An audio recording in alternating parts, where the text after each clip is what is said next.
Hey, good afternoon, Scurry County. I'm going to give you your daily update. We're going to probably go back to daily now because of where we stand now.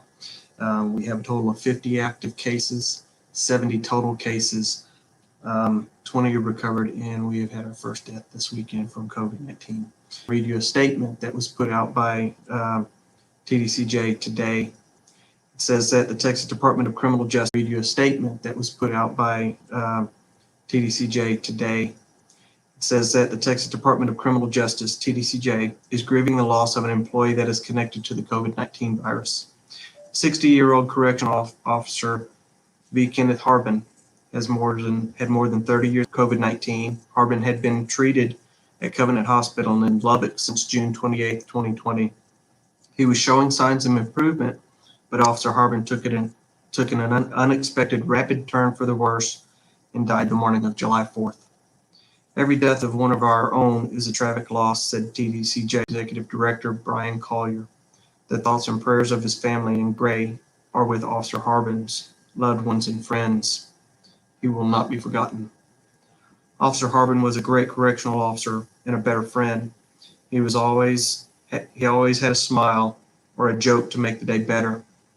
He always uplifted those around him and would take time out of his day to make sure you were okay, said Unit Senior Warden Michael Britt. He was a selfless person and gave all he could to those he loved.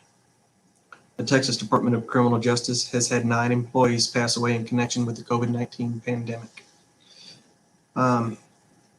So that hit home. That hits home. It's right here. We lost one of our own to COVID-19, and it is not something that I wanted to see. So this really, I hope, tells you we really need to be as safe as we can. So what we've done today with the courthouse is we've secured the top three doors on the second floor. On the first floor, you can come in on either doors this week. There is early voting going on in the Democratic Party, so there is access on both sides on the first floor. You will be asked to follow the governor's order and wear a mask. If you don't wear a mask, you won't be allowed access to any of the other offices.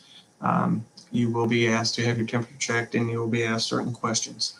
And that has started today. So if you come to the courthouse, you can expect those things. I believe the city hall has closed to the public, so you'll have to use the drive-through when you go there.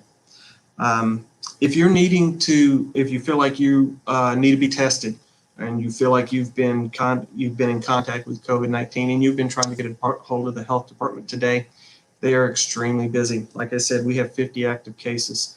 There were 14 cases on Friday, 7 cases on Saturday, and they are following up on all of those. So they will contact you if you are part of that contact tracing. They will get a hold of you for sure. I'm going to have Kathy on here tomorrow.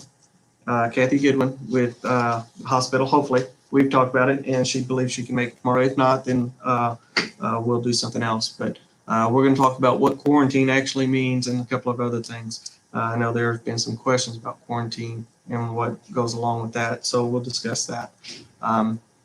There was another death this weekend. I don't have much information on it, nothing that I can put out, but our hearts and prayers go out to the family that is involved in that. So please follow the rules, wear your mask, social distance, do all of the things that we need to do to protect our loved ones and our friends and our families.